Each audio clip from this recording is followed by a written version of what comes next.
이 시간 하나님 말씀 보시겠습니다. 사도행전 9장 26절로 31절 말씀까지 보시겠습니다. 사도행전 9장 26절로 31절.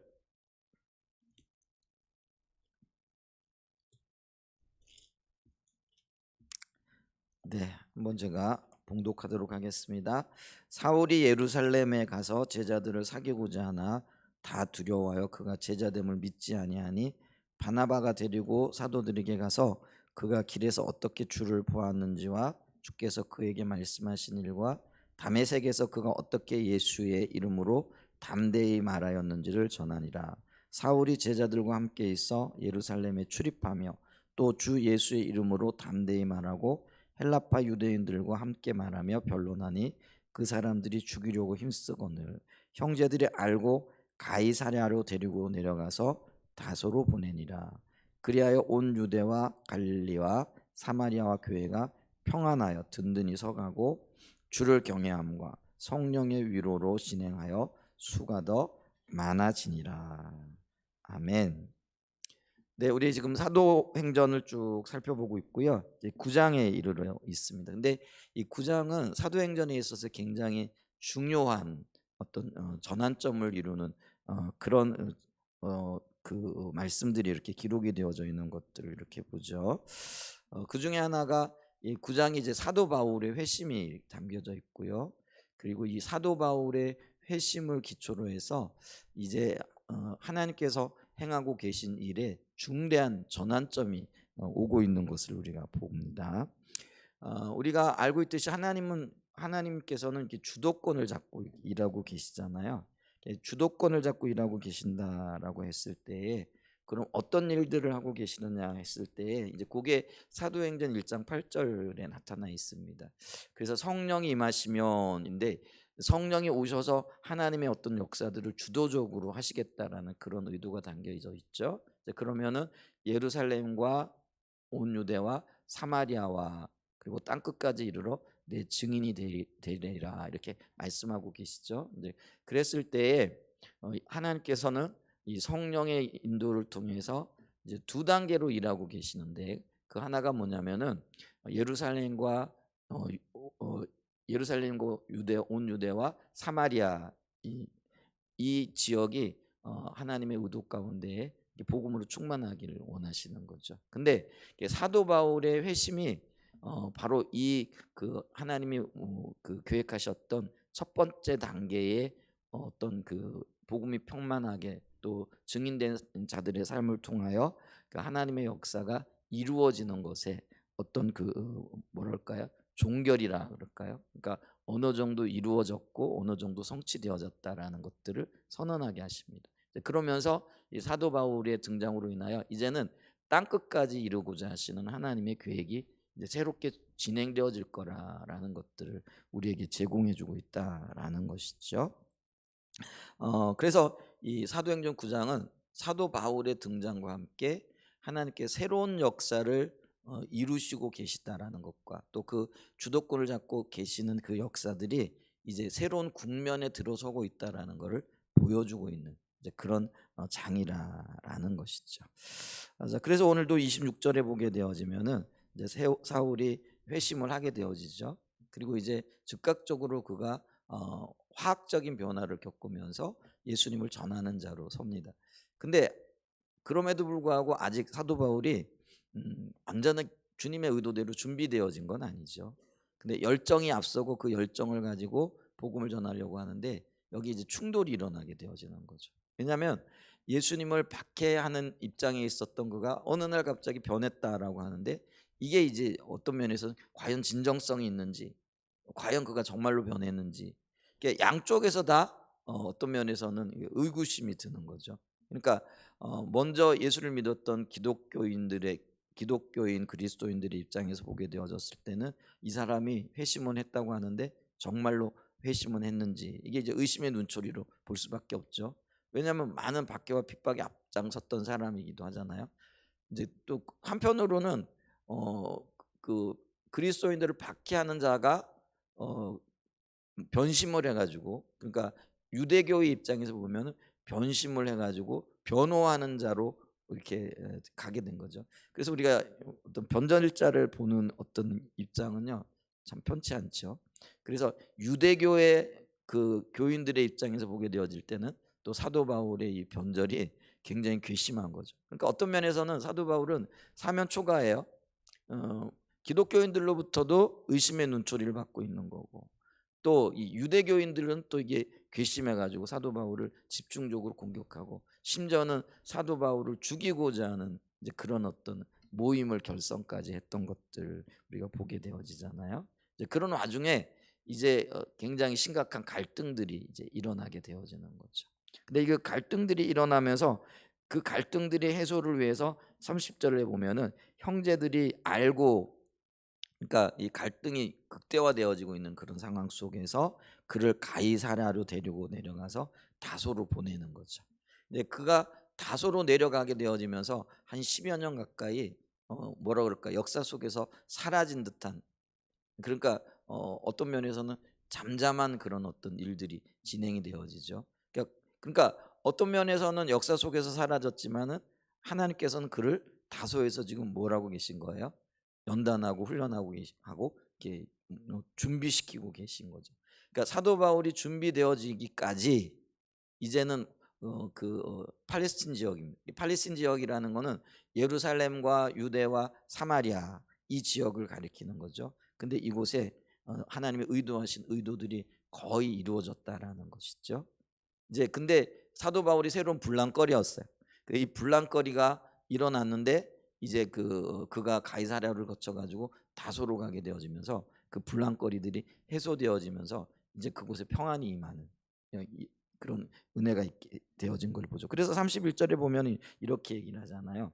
그리하여 온 유대와 갈릴리와, 그래서 여기 그리하여라는 표현은 뭐냐면 사도 바울이 다소로 간 곳과 그 간 사건과 밀접하게 연관이 되어져 있다라는 거죠. 사도 바울이 이제 다소로 가게 되어지면서 이제 유대인들과 그리스도인들이 긴장 관계가 어느 정도 이렇게 해소되어지고, 또 유대인들도 분란의 어떤 그런 꺼리였던 그 사울의 어떤 존재가 사라지게 되어지면서 이제 잠잠하게 되어지는데, 그 잠잠하게 되어지면서 이제 교회가 하나님의 의도하셨던 가운데 더 건강하고 든든하고 이게 평안한 교회로 자리매김하게 되어진 역사들이 있었던 거죠. 자, 그래서 보시면은 여기 온 유대와 갈릴리와 사마리아 교회, 이게 이제 팔레스틴 지역에 있었던 교회를 얘기를 합니다. 근데 하나님이 여기까지 팔레스틴 지역의 교회를 이제 뭐라면은 일막이라 그럴까요? 그러니까 수고하였던 사도들과 또 제자들과 또 헌신적이었던 그 사람들을 통하여 교회를 아름답게 세우신 거죠. 근데 이제는 이들 가지고는 안 돼요. 새로운 어떤 돌파구가 필요하고 새로운 인물이 필요한데 그 인물로 선택받은 자가 사울이라는 거죠. 그래서 이 사울을 통해서 이제는 이방인 전도를 하는데 그게 이제 땅 끝까지 계획되어져 있는 하나님의 역사라는 거죠. 그래서 이런 전환이 지금 일어나고 있는 굉장히 중요한 우리가 순간들을 보고 있다라는 것이죠. 자, 그랬을 때 어쨌거나 이 팔레스틴 지역, 유대와 갈릴리와 사마리아 교회가 평안하여 든든히 서가고, 그러니까 교회는 굉장히 안정적으로 하나님께서 인도하셨고 또 열매 맺게 하셨다라는 것들을 보게 되어지죠. 근데 이제 우리가 이 교회가 든든하게 세워짐으로써 주님의 의도가 이제 한 단계가 1단계가 이루어진 거죠. 그리고 이제 똑같은 방식으로 하나님께서는 어떤 영역에서는 제2막 2단계를 진행하실 것입니다. 그러면 이제 우리가 1단계를 주님께서 어떻게 안수하셨는가를 보면서 2단계의 하나님의 역사가 어떻게 진행되어질 것인가, 그리고 그 2단계를 통해 진행되어질 하나님의 역사가 오늘날 우리에게는 어떻게 진행되어질 것인가 하는 그런 힌트를 얻을 수 있게 되어진다라는 거죠. 그래서 오늘 우리가 살펴볼 말씀이 교회가 든든히 세워져 갔는데, 성경이 뭐 평안이 든든하게 세워져 갔다 이렇게 얘기를 하잖아요. 자, 그러면은 교회가 든든히 세워졌던 원인이 뭔가, 그리고 하나님께서는 어떻게 그 일을 이루어 가셨는가, 이거를 좀 살펴보면서 이제 제2막을 기대하게 되어지고요. 그리고 그것이 오늘날 우리에게 어떻게 적용이 되어져야 할 것인가, 이제 이 부분들을 좀 보기를 원한다라는 것이죠. 자, 31절에 우리가 읽었듯이 교회가 평안을 누리게 되어진 중요한 요소가 여기 오늘 뭐라고 말씀을 하고 계시냐면 주를 경외함으로 혹은 또 성령의 위로로 진행해, 이제 두 가지를 제시를 해주고 있다라는 거죠.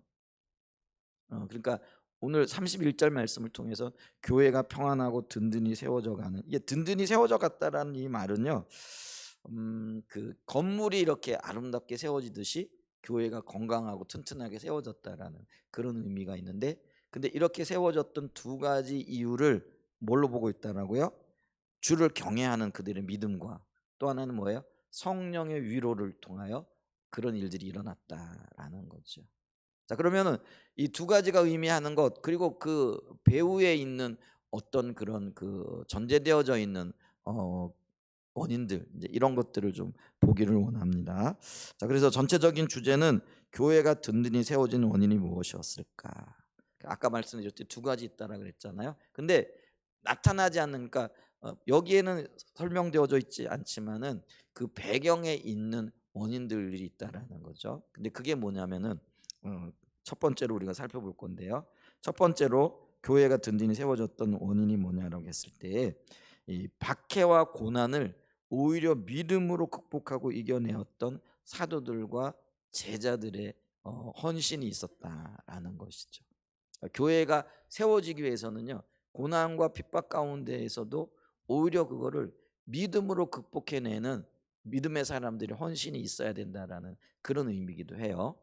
자, 우리가 사도행전을 쭉 지금까지 살펴봤잖아요. 근데 교회가 언제 태동이 되어지느냐면요, 마가의 다락방에서 오순절날 거룩한 성령이 임하시면서 그곳에서 교회가 세워지게 되어지는 것들을 우리가 보잖아요. 근데 교회는요, 세워지는 그날부터 어, 박해가 있었던 것들, 그리고 핍박이 있었던 것들을 우리가 볼 수가 있다는 거죠.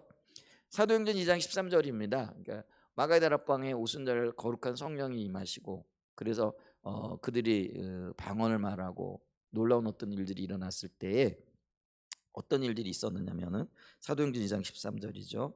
또 어떤 일들은 조롱하여 이르되 그들이 세술에 취하였다더라, 이렇게 얘기를 하는 거죠. 그러니까 교회가 태동할 때부터 뭐가 있었다고요? 조롱이 있었고, 그리고 그들을 우습게 여기고, 그리고 그들의 성령의 역사를 가볍게 보는 사람들이 있었다라는 것이죠. 근데 그럼에도 불구하고 이들이 믿음으로 이렇게 살아가고 또 주님의 올바른 인도를 따라 살아가게 되어지죠. 근데 그 박해가 이렇게 쉽사리 사라지지 않는 것을 이렇게 보죠. 예루살렘 교회가 확장되어질 때에 시기하는 무리들이 그 사도들을 핍박하고 그리고 옥에 가두는 그런 일들이 생겨났던 걸 보죠. 자, 사도행전 4장 1절부터 3절까지를 좀 보죠. 자, 사도들이 백성에게 말할 때에 제사장들과 성전 맡은 자와 사두개인들이 이르러 예수 안에 죽은 자의 부활이 있다고 백성을 가르치고 전함을 싫어하여. 자, 기독교인들의 핵심적인 복음 전파 내용이 뭐였어요? 예수님의 십자가와 부활이잖아요. 이것 빠지면 아무것도 아니잖아요. 근데 제자들이 집중적으로 그걸 전하기 시작했어요. 그랬더니 많은 사람들이 반응하는 거죠. 근데 그 집중적으로 전하고 있는 복음을 누가 싫어했다고요? 종교 지도자들이 싫어했다라는 거죠. 그리고 백성들에게 가르치는 걸 싫어했다라는 거죠. 그러면서 어떻게 해요? 이 전하는 그들 사도들을 잡는 거죠. 그리고 옥에 가두는 거죠. 이게 직접적인 박해가 지금 진행되어지고 있었던 것들을 이렇게 보죠. 자, 그러면서 제 4장 18절에 보면은 그들을 불러 경고하여 도무지 예수의 이름으로 말하지도 말고 가르치지도 말라. 이게 그러면 예수 전한 복음 전하는 것을 이렇게 금지하는 금지령이 내려지게 되어진 거죠. 사도들의 입장에선 증인 되어져야 되는데, 그리고 증인으로서의 삶을 충실히 살아가고 있는데 이제 그거를 하지 못하게 되어지는 이제 금지령이 내려졌다라는 것이죠. 자, 그 원인 중에 하나가 뭐냐면은요, 사도행전 5장 17절에 이렇게 얘기를 해요. 사도행전 5장 17절에 보면 대제사장과 그와 함께 있는 사람 즉 사두개인의 당파가 다 마음에 시기가 가득하여 일어나서 사도들을 잡아다가 옥에 가두었더니 이렇게 얘기를 하는 거죠. 그러니까 이런 시기와 질투가 결국은 이제 어떤 일로 나타나느냐면은 그게 사도행전 7장 59절이죠.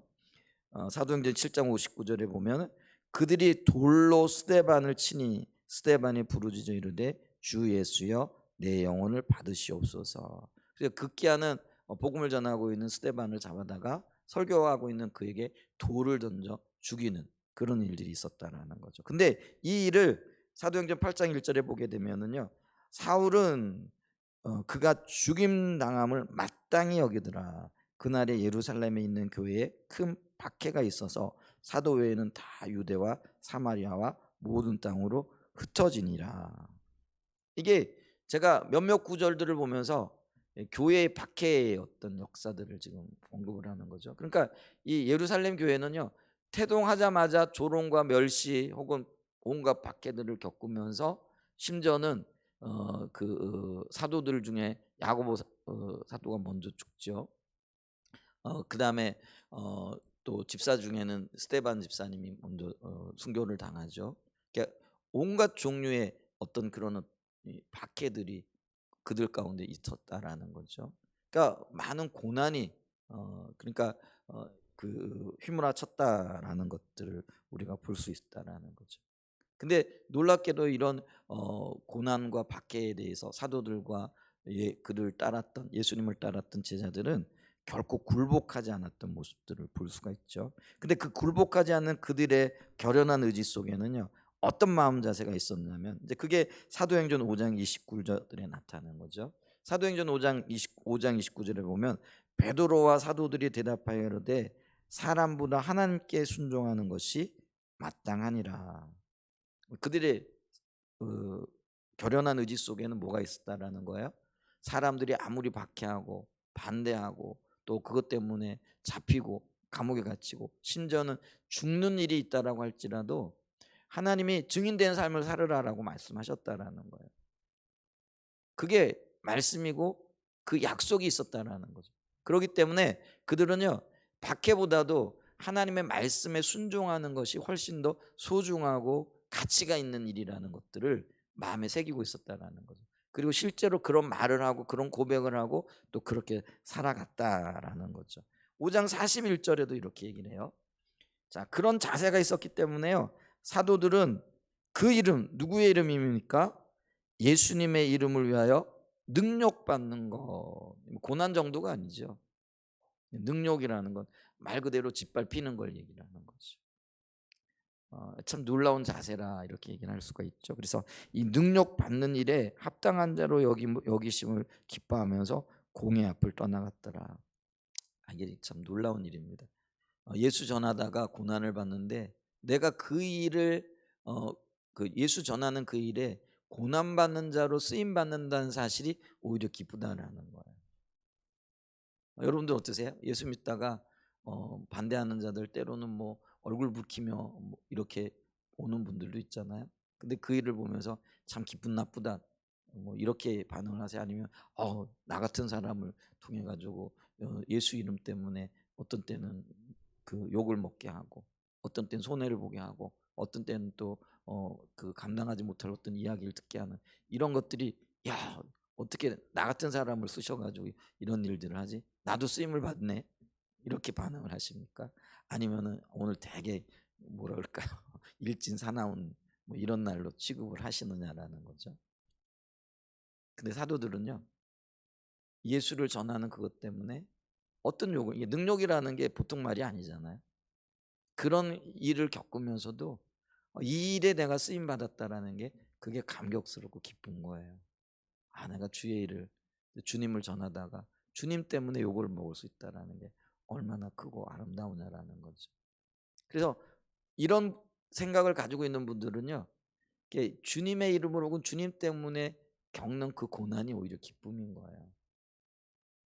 근데 대부분의 경우 이런 고난을 겪게 되어지면 왜 이런 일이 나한테? 도대체 하나님은 살아계신 거야?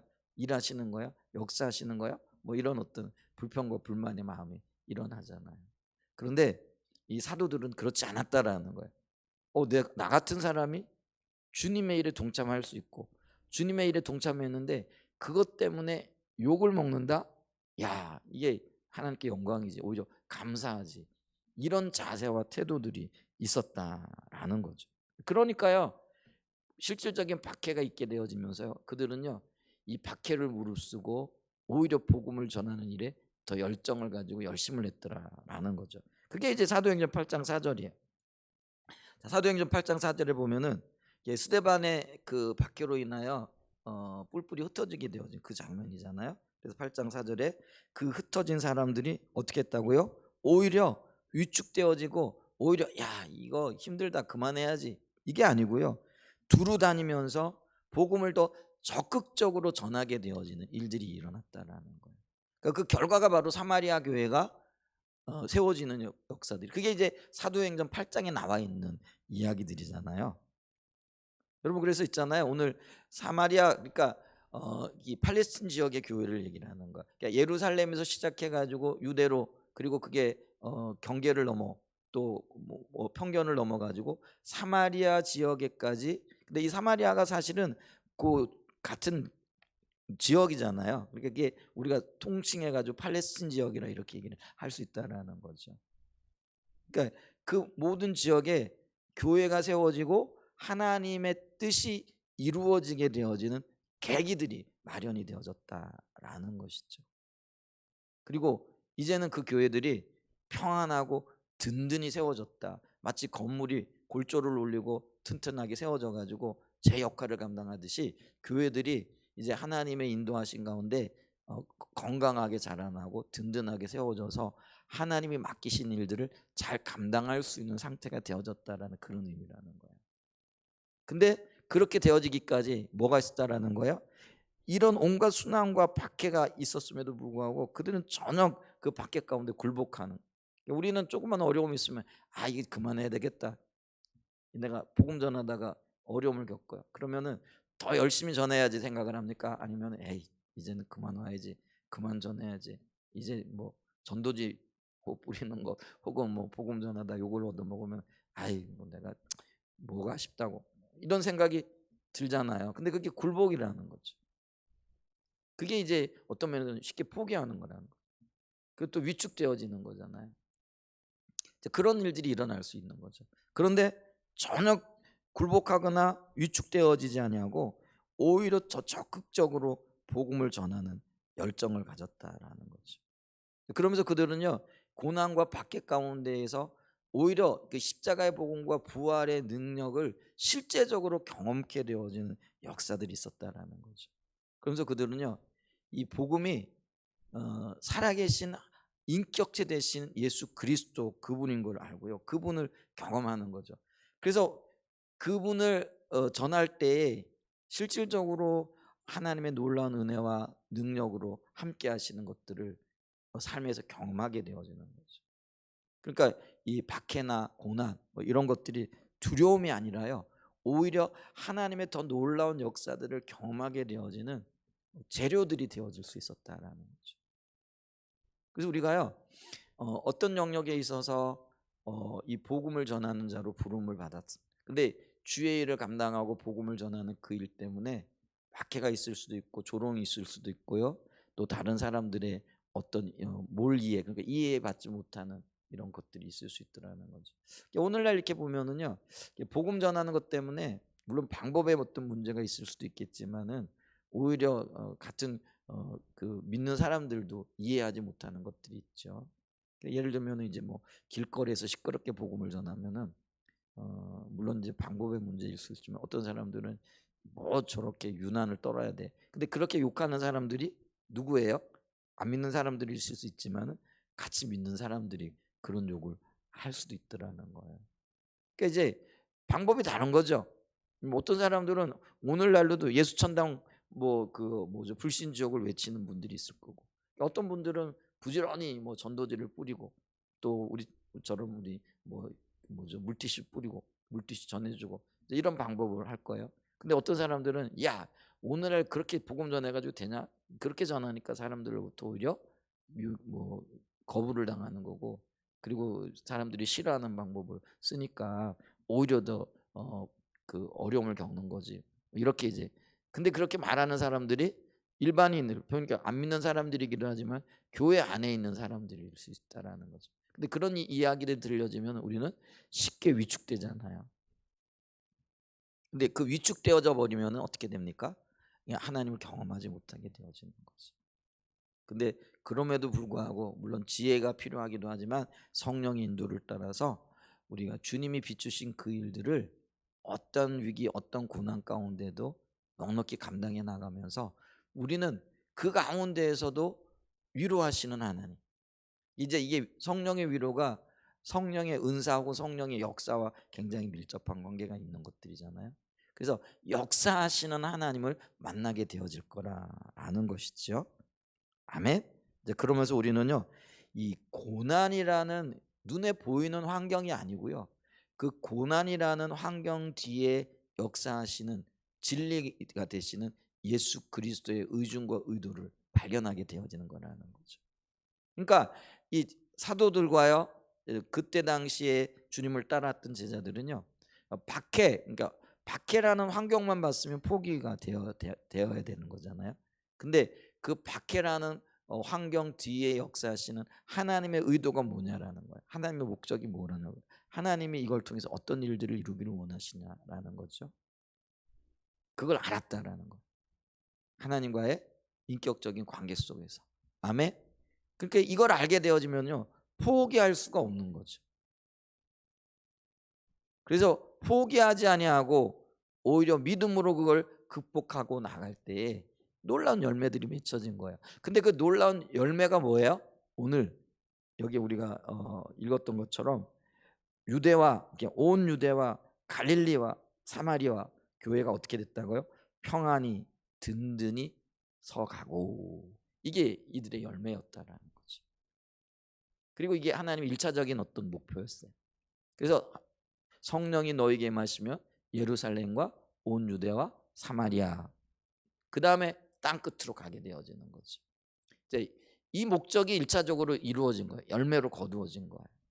그래서 이제 새로운 역사, 새로운 일을 주도할 한 사람이 필요한 거예요. 그가 누구예요? 사도 저기 사울이었어요. 나중에 바울이 되어지는. 왜 사울이었느냐? 우리는 잘 몰라요. 근데 표면적으로 보게 되어질 때는 그가 어떤 영역에서는 준비되어져 있는 사람이었어요. 왜냐하면 언어의 영역도 그렇고요. 그가 그리고 살았던 지역이 태어났던 지역이 어디예요?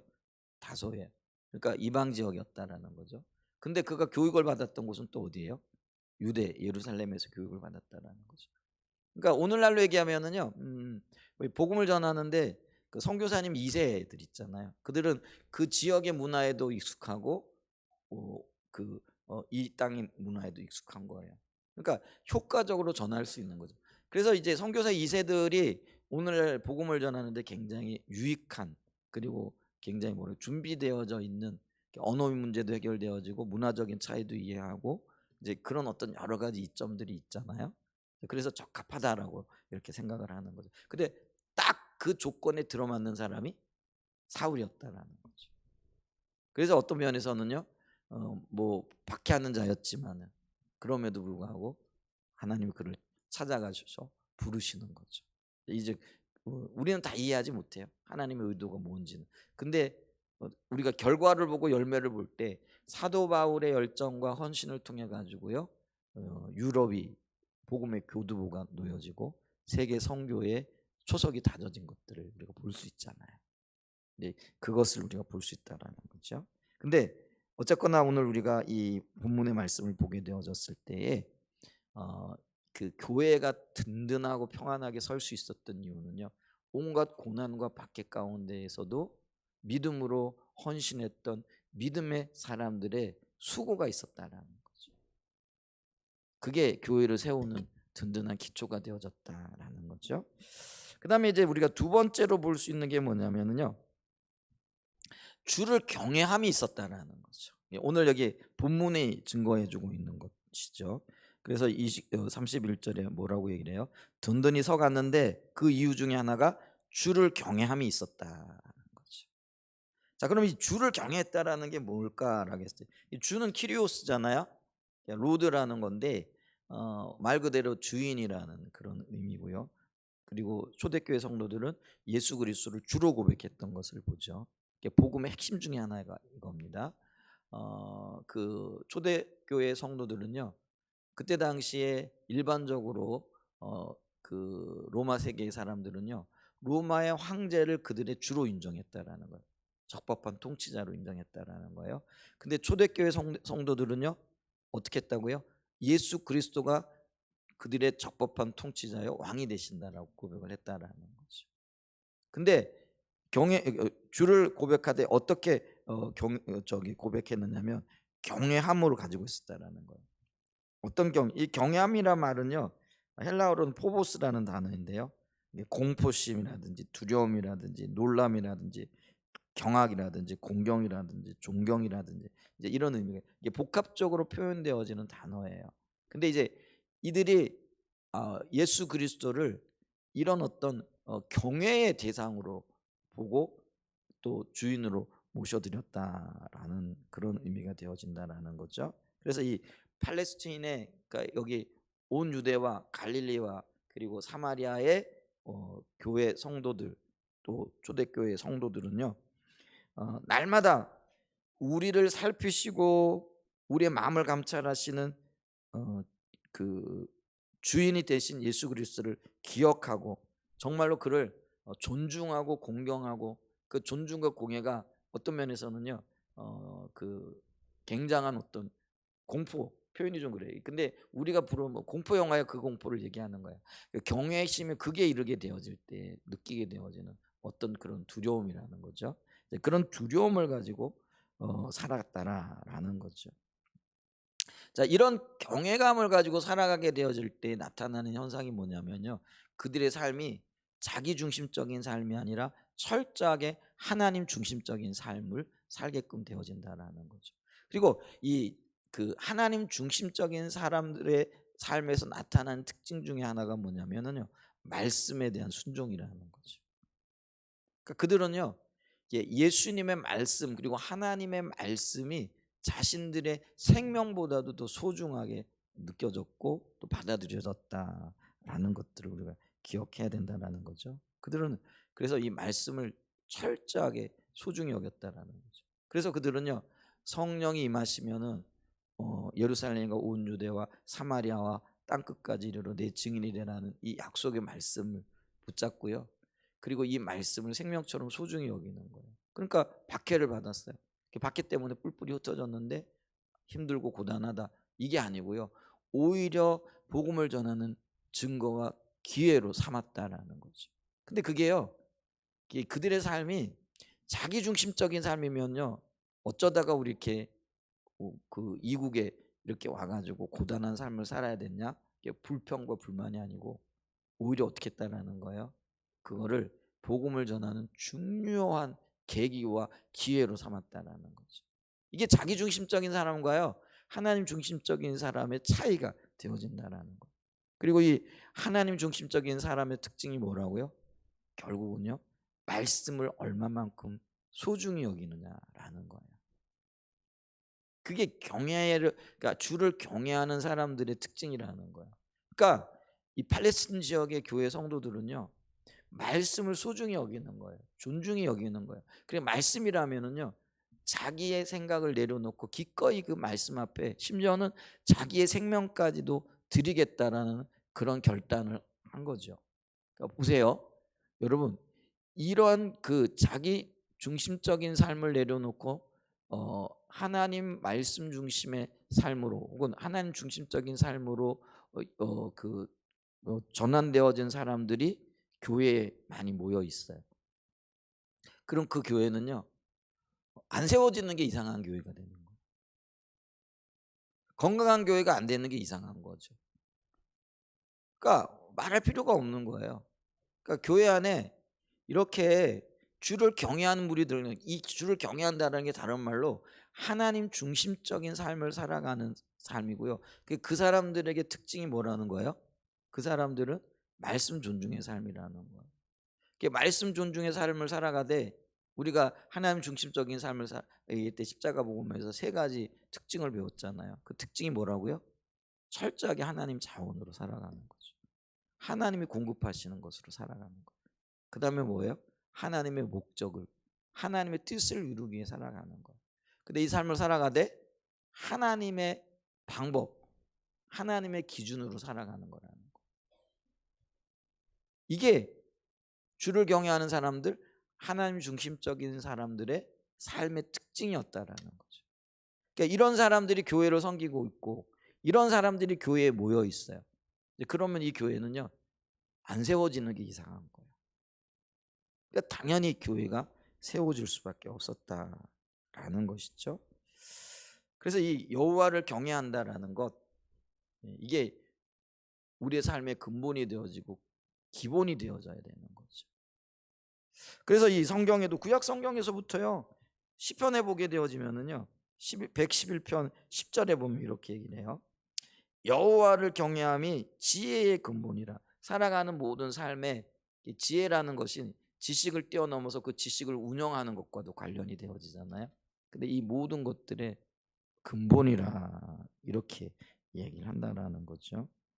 자, 그러면서 그렇기 때문에 그 여호와를 경외하는 것에 지혜의 근본이라고 말하면서 곧바로 뭘 얘기하냐면요, 그의 계명을 얘기를 해요. 이게 재밌잖아요.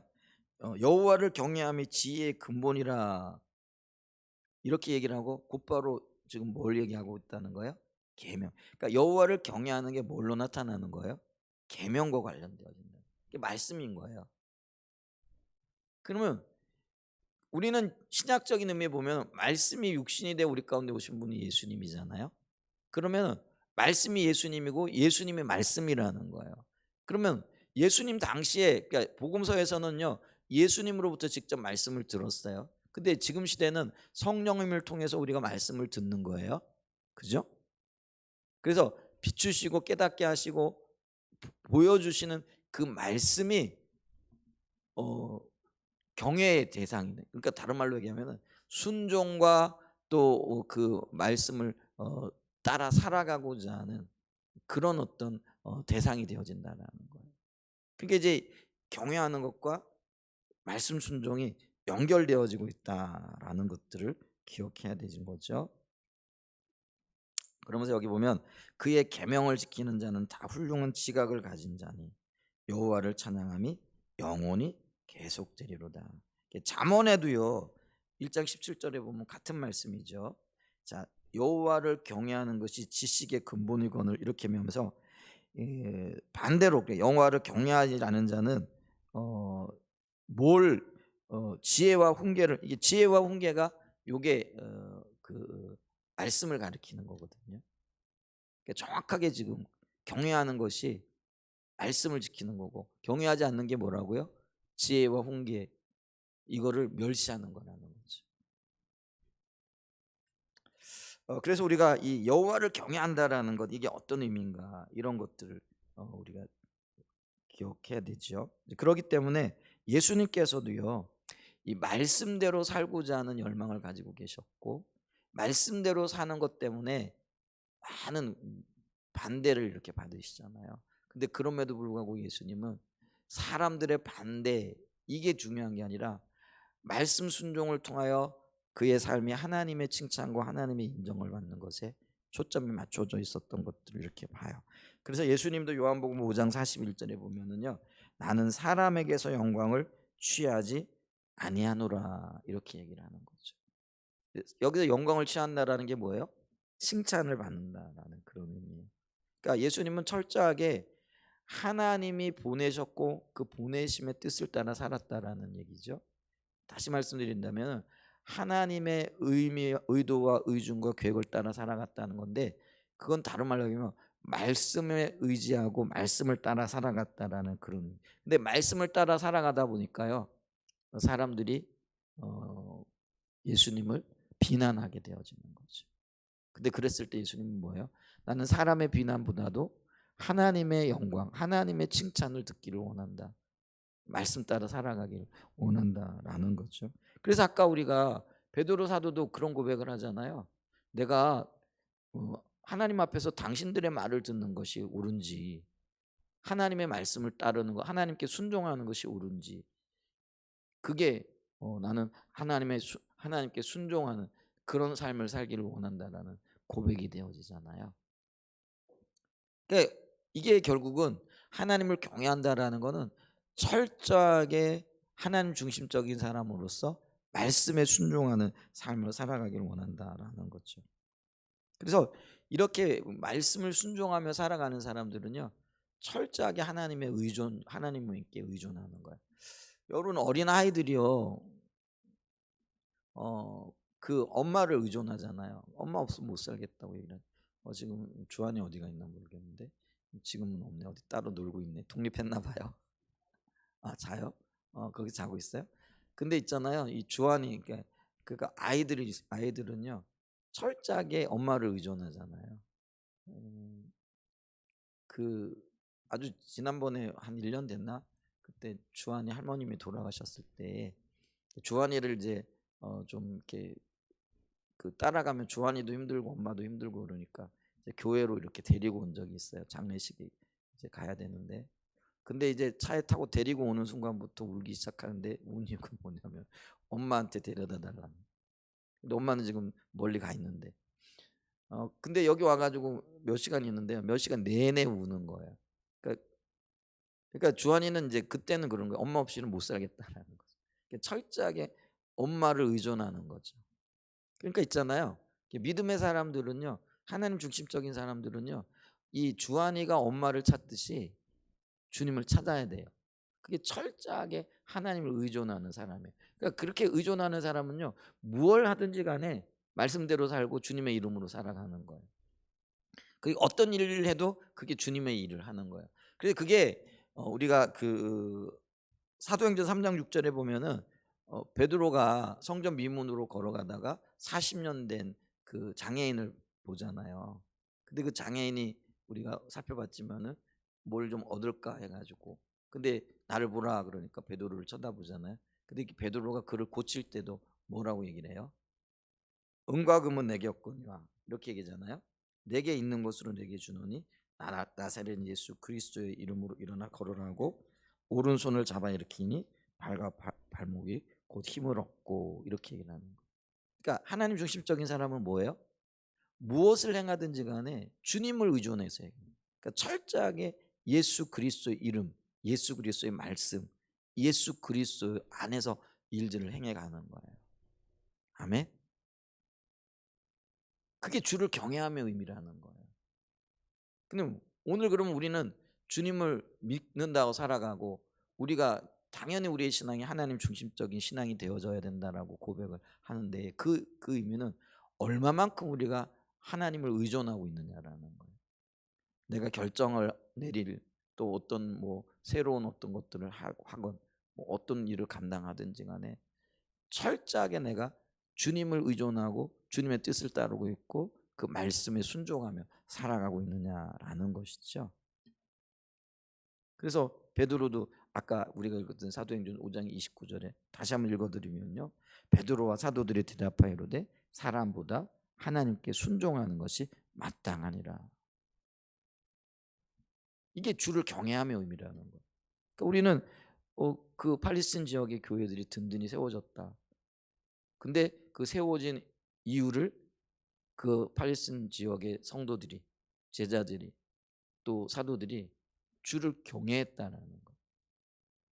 우리 주를 경외했다라는 것의 진정한 의도와 의미가 뭐냐라는, 성경적인 의미는 뭐냐면요, 철저하게 그들의 삶이 하나님 중심적인 삶이었고, 하나님 중심적인 삶이었기 때문에 그들의 삶이 뭘로 나타났다라는 거예요? 말씀에 대한 순종으로 나타났다. 그러니까요, 교회가 건강하지 않을 이유가 없는 거예요. 안 세워지면 이상한 거예요. 평안하지 않으면 오히려 이상한 거죠. 놀라운 일이죠. 자, 그다음에 이제 두 번째, 그러니까 오늘 본문에서 제시해주고 있는 이유가 뭐예요? 성령의 위로가 있었다. 성령의 위로로 진행되어졌다, 이렇게 얘기를 하잖아요. 그래서 이 사도행전을 쓴 분이 누가예요? 누가죠? 누구예요? 누가죠? 누가는요, 이 팔레스틴 지역의 교회들이 이렇게 든든하게 세워지고 수가 더 많아졌던 그 결정적인 이유 중에 하나가 뭐냐면은요. 이게 성령의 위로가 함께했기 때문이다. 이렇게 얘기를 한다라는 거죠. 그래서 이 성령의 위로로 진행했다라고 했을 때 위로가 파라클레시스라는 단어예요. 그러면 이게 성령에는 파라클레토스거든요. 그럼 성령이라는 거는 어쩌면 돕는 자라는 의미가 있고요. 요즘은 이제 이 파라클레토스라는 이 단어를 동행이라는 의미로 해석해 내시는 분들도 있어요. 어떤 신학자들은요. 그렇죠. 동행하니까 위로도 가능하고 동행하니까 돕는 것도 가능한 거죠. 그러니까 성령님을 이제는 우리 안에서 우리가 동행하시는 분으로 표현을 하기도 한다라는 거죠. 근데 이 성령께서 파라클레시스라는 거죠. 어떻게 한다라는 거요? 우리를 격려하고 권면하고 호소하고 위안을 주고 위로를 준다라는 거죠. 근데 이제 이 위로와 위안이 내적으로 오게 되어지면은요, 우리의 영적인 성장과 성숙이라든지 평안이라든지 뭐 이런 관계의 어떤 깊이가 자라나는 것과 관련이 되어지는 거예요. 근데 이게 성령의 위로와 성령의 권면과 이런 것들이 격려가 외적으로 오게 되어지면 이게 뭘로 나타나느냐면 흔히 우리가 그걸 성령의 기름 부음이라고 얘기를 하는 거예요. 능력으로 나타난다는 거예요. 그러니까 이 팔레스틴 교회가 건강하게 세워지고 성장할 수 있었던 그 이면에 이게 뭐가 있었다고요? 성령의 위로가 있었는데 그 위로가 내적으로 역사하시는 성령과 외적으로 역사하시는 성령의 강력한 기름 부음, 은사들이 함께했다라는 거죠. 그리고 우리가 사도행전을 쭉 지금까지 읽어오면서 이 정말 하나님께서 강력하게 사도들과 함께 하시면서 그 제자들에게 뒷받침하시는 성령의 역사들을 이렇게 보잖아요. 아까 우리가 읽었던 성전 미문에서 일어났던 40년 된 그 안전뱅이가 뛰어 일어나 걷게 되어지는 그런 역사들도 우리가 읽게 되어졌고요. 그다음에 또 우리가 이게 심지어는 그 사도들뿐만 아니라 평신도였던 우리 빌립 집사님을 통해서도요. 귀신이 쫓겨나고 많은 병자들이 치유되어지는 강력한 성령의 은사가 부어지고 역사들이 나타나는 것들을 보죠. 근데 그것들이 그 사람들의 마음을 돌이키게 하는 계기가 되어졌던 것들을 이렇게 보잖아요. 그래서 사마리아 지역에 우리가 사도행전 8장 7절을 좀 한번 읽어보죠. 많은 사람에게 붙었던 더러운 귀신들이 크게 소리를 지르며 나가고 또 많은 중풍병자와 못 끊는 사람이 나았으니.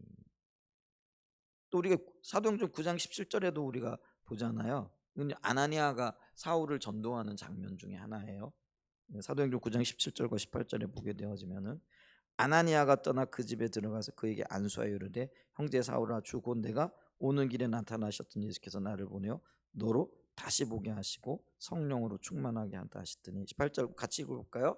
즉시 사울의 눈에서 비늘 같은 것이 벗어져 다시 보게 된지니 일어나 침례를 받고. 여러분 밝은 빛 때문에 눈이 멀었어요. 못 보고 있어요. 근데 안수하여 기도했더니 비늘 같은 게 떨어졌다. 그리고는 다시 보게 되어졌다는 거죠. 놀라운 능력이잖아요.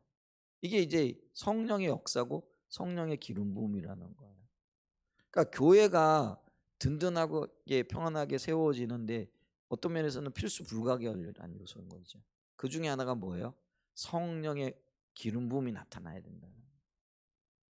그러니까 성도들을 통해 은사들이 나타나고 또 그 성도들은요 이 은사들을 자신의 유익을 위해서가 아니라 교회의 유익을 위해서 혹은 성도들의 유익을 위하여 아름답게 사용하고 그럴 때에 성령의 강력한 뒷받침을 통해서 정말 야 이거 기적이야.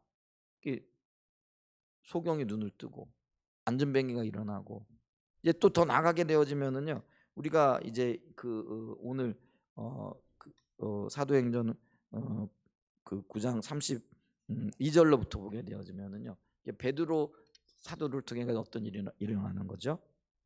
어떤 일이 일어나느냐면요 루다에서 중풍병 걸린 사람이 있어요. 애니아라는 사람이잖아요. 근데 기도했더니 중풍병이 낫게 되어지는 거예요.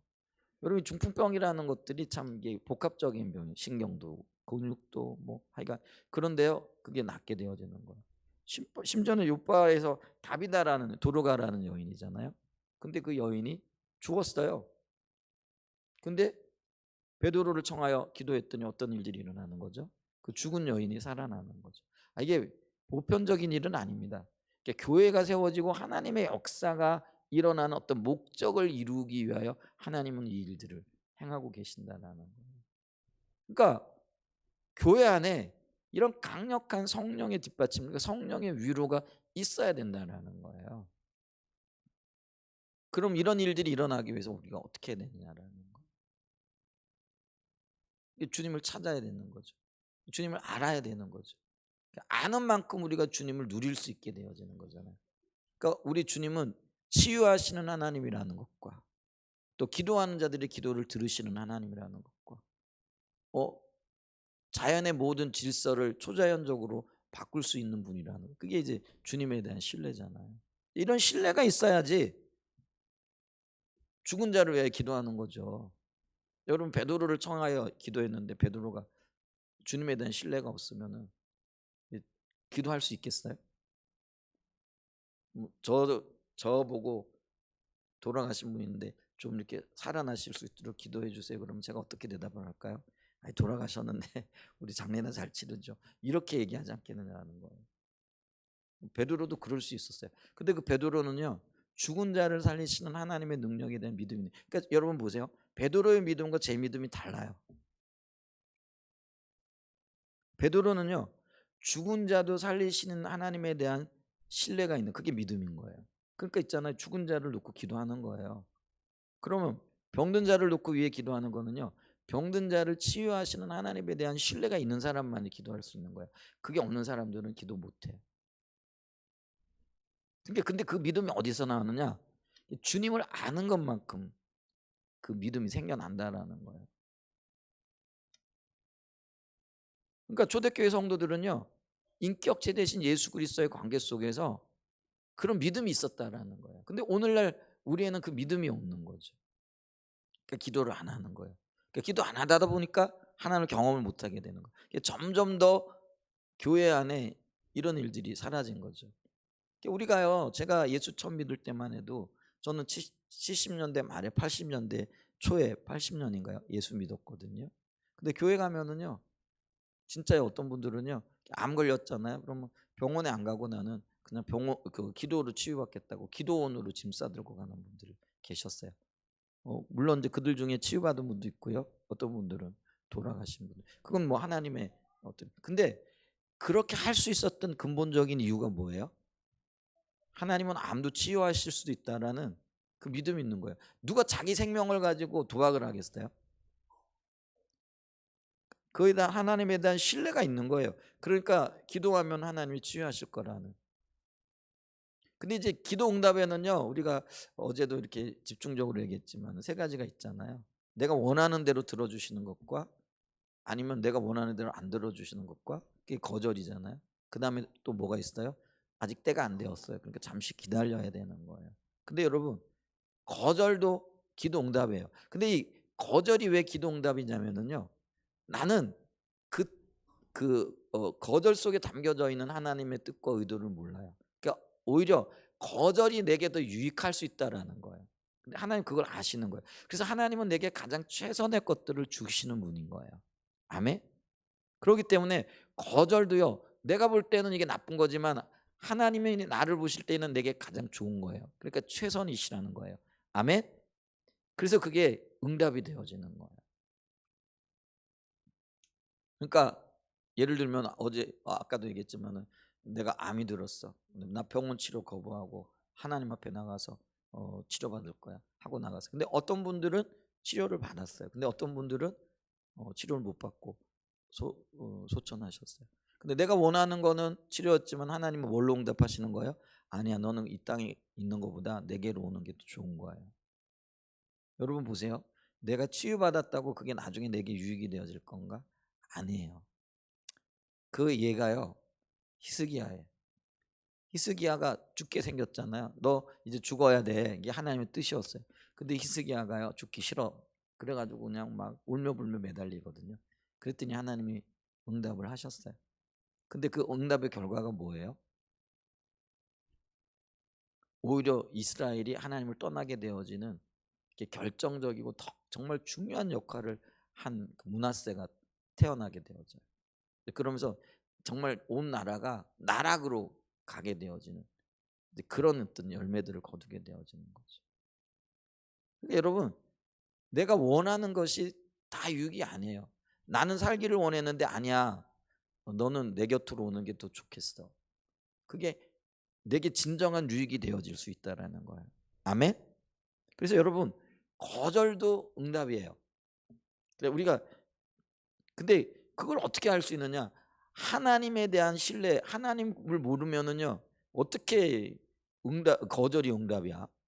그러면 불평과 온갖 불만을 터뜨리게끔 되어져 있다라는 거예요.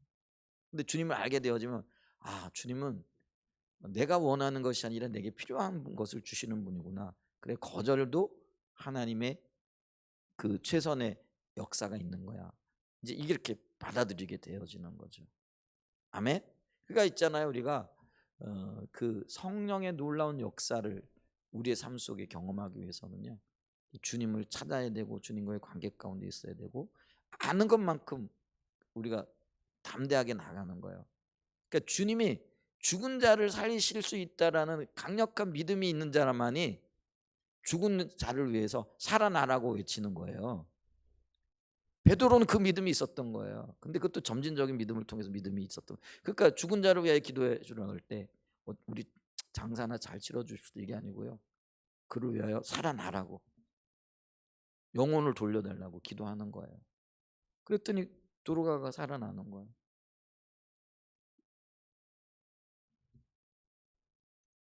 그리고 그 주님을 경험하는 거예요.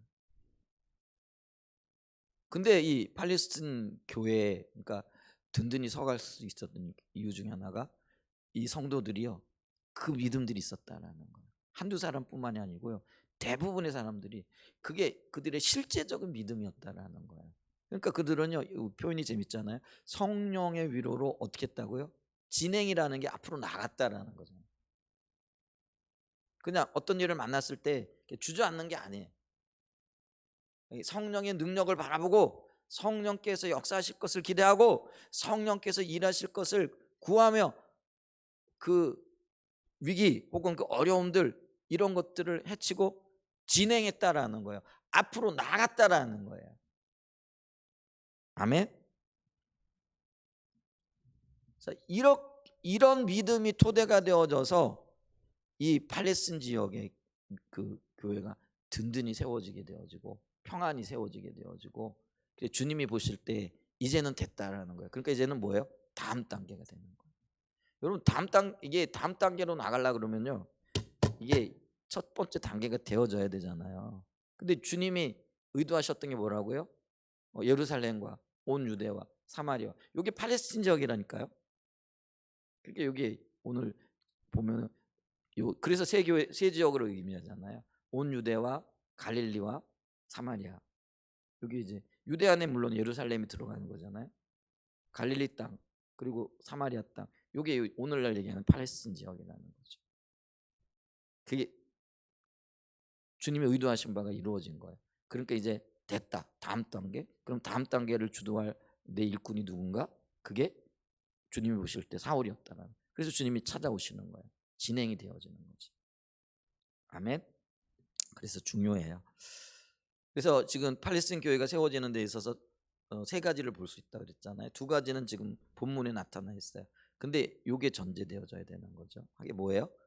온갖 고난과 박해 속에서 굴하지 아니하고 믿음으로 극복했던 사람들의 헌신이 있었다라는 거지. 그 다음에 두 번째가 뭐라고요? 하나님 중심적인 사람들이 그 교회에 가득했다라는 거.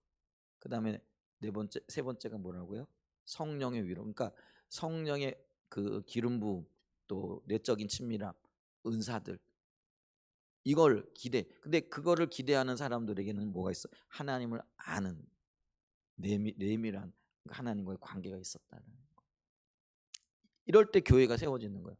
팔레스틴 교회가 그렇게 세워졌듯이, 그리고 주님은요 바로 이렇게 이제 또 사울을 통해서 이 이방 교회들을 세워 가실 거예요. 그래서 사도 바울의 복음의 핵심이 결국은 이거거든요. 그도요 사역을 감당할 때 주님과의 관계를 토대로 해서 성령을 의존해 나가는 것을 보는 거죠. 그러면 이제 오늘날 교회가 어떻게 될 것인가? 요 토대 위에 또 세워져야 된다는 거. 이게 오늘의 말씀의 핵심이 이거예요. 그럼 한사랑 예전 교회가 든든하게 세워지고 평안하게 세워지기 위해서는 어떻게 해야 될 것이냐라는 거죠. 당연히 요 세 가지가 있어야 된다는 거. 첫 번째는 뭐라는 거예요? 보이는 것으로 반응하지 않고, 이 보이는 것은 뭐예요? 온갖 고난이고 어떤 면에서 온갖 어려움이잖아요. 여러분, 저와 여러분이요 눈만 뜨면 새로운 일이 닥치는데 그게 썩 반갑고 기쁜 일이 아니죠. 들려오는 얘기들이 좋은 얘기보다는요 훨씬 어떤 면에서는 안 좋은 일들이 많잖아요. 그죠? 그런데 우리는 그 보이는 것들에 반응하는 사람들이 아니에요. 그러니까 온갖 박해와 고난에 굴복하지 않았던 그 초대교회 성도들처럼 우리는 어떻게 하는 거예요? 하나님의 말씀, 그러니까 비전을 따라 가는 신앙이 되어져야 된다는 거죠. 그래서 환경이 아니라 주님께서 의도하신 진리에 동의해서 믿음으로 극복해 나가고 믿음으로 세워져 나갈 그런 성도들이 한사랑 예전교회 가운데 세워져야 된다는 거. 그런 성도가 저와 여러분이 되실 수 있기를 축복합니다. 그러면서 이거를 또 다른 말로 얘기하면요, 저와 여러분들이 철저하게 주를 경외하는 사람들, 그러니까 하나님 중심적인 자리, 중심적인 삶을 추구하는 사람들이 돼야 된다라는 거예요. 아멘. 하나님 중심적인 삶은 뭐예요? 어떤 의미에서 보게 되어지면은요, 철저하게 하나님을 의존하고, 철저하게 그걸 이제 우리가 요한복음에서는 포도나무의 삶이라 그래요. 자, 예수 그리스도가 포도나무고 우리는 가지래요. 근데 가지가 이 나무에 붙어 있지 않으면은 열매 맺을 수 있어요? 없어요? 없어요. 근데 이게 철저한 의존을 얘기하는 거예요. 그러니까 우리는요 예수 그리스도라는 나무에 철저하게 붙어 있어야 되는 거예요. 오직 주님만을 의존해야 돼요. 그게 하나님 중심적인. 그 우리 한사랑 예전교회는요 저를 비롯해서 저기 우리 주안에 이르기까지 철저하게 하나님만 의존해야 돼요. 우리의 삶에 일어나고 있는 모든 영역, 삶의 일, 크고 작은 어떤 일들, 뭐 살아가다 보면 이런 일 저런 일 다 겪을 수 있어요. 근데 그런 모든 일들 가운데에서도 주님만을 붙잡아야 돼요. 왜냐하면 주님만이 유일한 해결자가 되시니까. 아멘. 그래서 그렇게 주님을 의존하고, 주님 아니고는 안 됩니다. 주님 아니고는 우리 다 죽습니다. 주님만이 생명입니다. 이런 각오를 가지고 주님만을 의존해야 돼요. 그게 철저한 하나님 중심적인 삶이에요. 아멘. 그게 주를 경외함이라는 거죠. 근데 세 번째가 뭐예요? 성령의 위로. 성령의 인도를 따르는 거예요.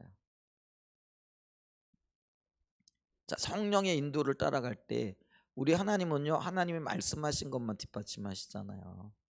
그렇죠?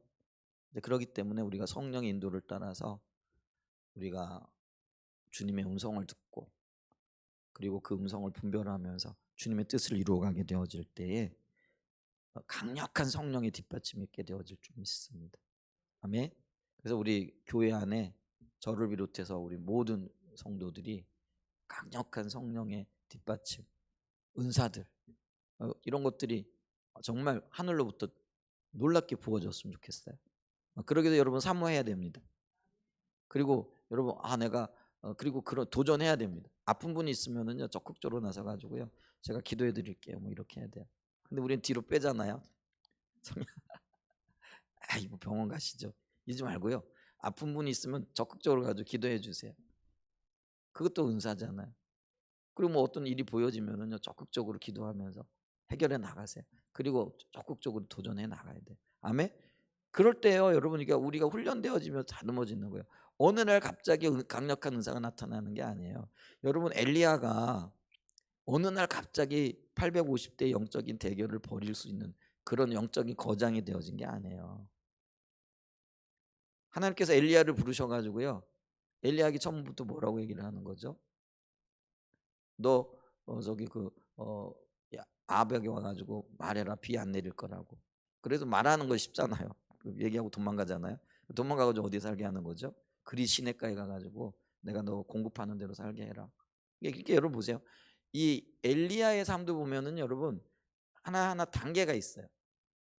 처음부터 죽은 자 살리고요. 처음부터 영적인 뭐 대결 벌 이거 아니에요. 처음에는요. 까마귀가 고기 물어 나르는 거. 이거부터 보게 하시는 거예요. 한 단계 한 단계 거쳐가면서요. 믿음의 분량이 점점 커져요. 우리도요. 이 믿음의 분량이 커져야 되는데 그러기 위해서는요. 도전해 봐야 돼요. 아픈 사람이 있으면 손을 얹고 기도해 보고요.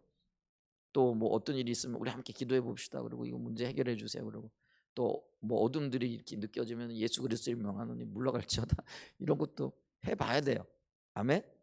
그러면서 우리의 믿음의 분량이 일어나는 거예요. 그래서 우리가 성령의 인도를 따라갈 때 강력한 성령의 능력이 교회에서 나타나는 거예요. 이제 이렇게 되어질 때 교회 안에서요. 어둠이 드러나고 어둠이 쫓겨나는 역사가 있고요. 병든 사람들을 위해 기도할 때 병든 분들이 치유되어지고요. 문제가 해결되어지고요. 이런 놀라운 역사들이 일어날 거예요. 아멘. 한사랑 예전교회가요. 팔레스틴 교회가 든든히 세워졌고 이 든든히 세워진 이걸 통해서 이방 교회들을 세우기를 원하셨던 하나님의 의도대로 정말 이그 고난 가운데에서도 믿음을 지키며 살아가고자 하는 온갖 세상의 어떤 질시 속에서도 믿음을 살아가고 믿음대로 살고자 하는 그런 헌신과 열정, 그다음에 주를 경외하는, 그러니까 철저하게 하나님 중심적인 삶을 살기를 갈망하는, 그래 주님 의존적인 삶을 사는 저와 여러분을 통하여, 그리고 성령의 인도를 통하여 강력한 능력을 경험하고 그 역사들이 일어나는 그것들을 보기를 원하는 그런 갈망 속에서 교회가 한사랑 예전교회가 든든히 세워지는, 그래서 이 다음 단계로 나갈 수 있는 그런 역사들을 경험하는 귀한 은혜가 있기를 예수님의 이름으로 간절히 축복하고 축원드립니다. 아멘.